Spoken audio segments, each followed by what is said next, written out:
Melissa. In this video, we are going to go start to finish on our first DTF transfer on the xTool Apparel printer. So if you haven't gone through my setup videos yet, I have 3 of them.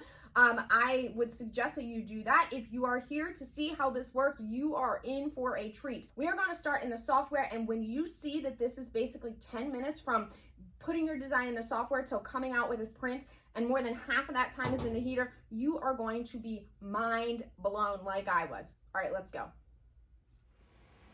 Okay, so here we are in the software. This is xTool Creative Space. So I have in my setup video already established the connection. So all you're going to do is click the add a file tool on the left side, and then this is just a PNG file. This is a set that I downloaded from SoFancy. I will link to that in the description.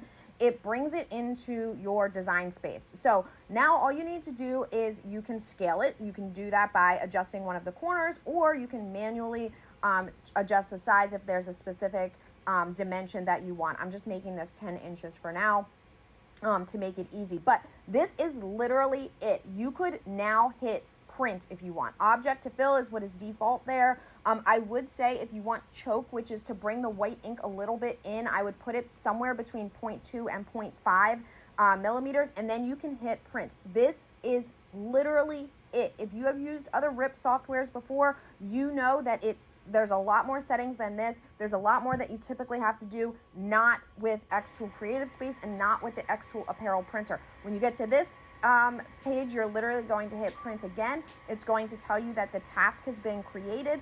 I am connected by Wi-Fi. I don't even have a wired USB connection right now, so I can be in my office and my printer can be in the next room.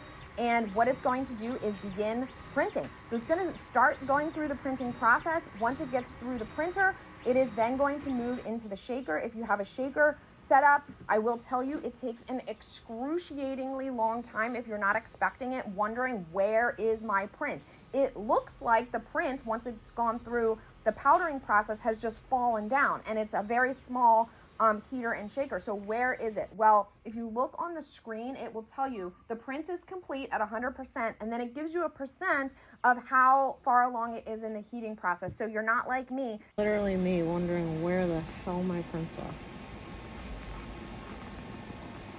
Staring at the bottom of your machine, laying on the floor, wondering, is this thing going to come out? Should I cancel it? Should I resend it? What is actually going on? Now, I will tell you, when it comes out, every print that I have had come out, the print film itself has been rather wrinkly. That just seems to be kind of like how it is with these.